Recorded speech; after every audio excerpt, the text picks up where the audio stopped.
Boyle's law is a very important relationship that we use when talking about gases in chemistry. Boyle's law is the relationship between pressure and volume. When we think about the relationship, we need to know what happens if I increase the pressure, what will the volume do? Or if I decrease the volume, what will the volume do? So the example that I like to give is using bubble wrap. And we know that if we are to squeeze a bubble, we can hear the bubble snap.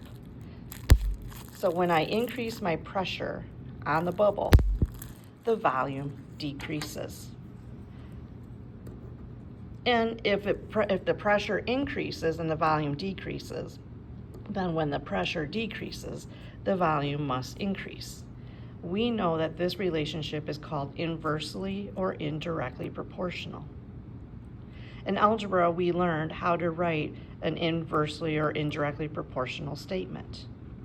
We would write an equation that says pressure is equal to K divided by V, where K is a constant value.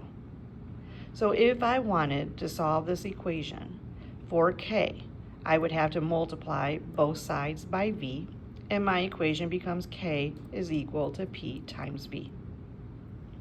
Now, Boyle said, if I know the initial pressure and the initial volume, I can then have a second pressure and a second volume.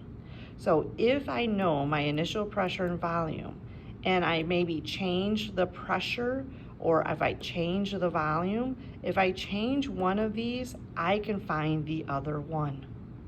So if I change the pressure, I could solve for my new volume.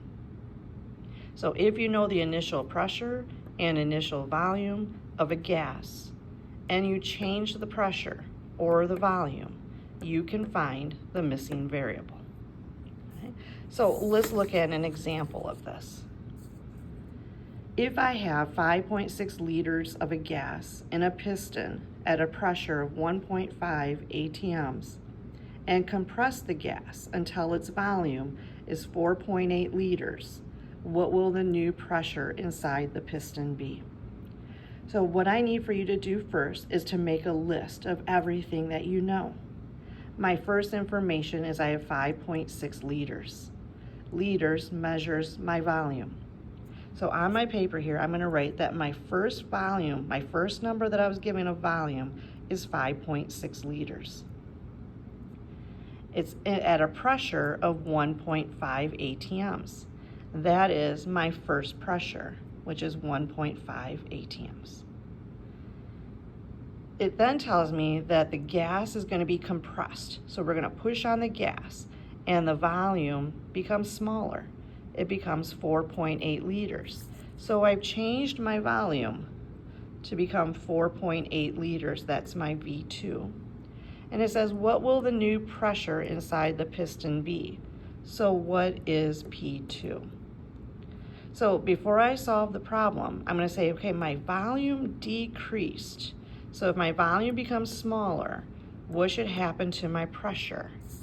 So if my volume becomes smaller, then my pressure has to become bigger. Okay, so it has to become bigger. Let's see if it works. So for me, I'm going to expect to see your list. I am then going to expect to see the equation that you're going to use, and right now you only have one equation, but I'm looking for this equation.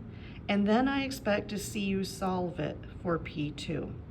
So if you have difficulties with algebra, what I recommend that you do is you circle the P2 and tell yourself, this is what I want to get by myself.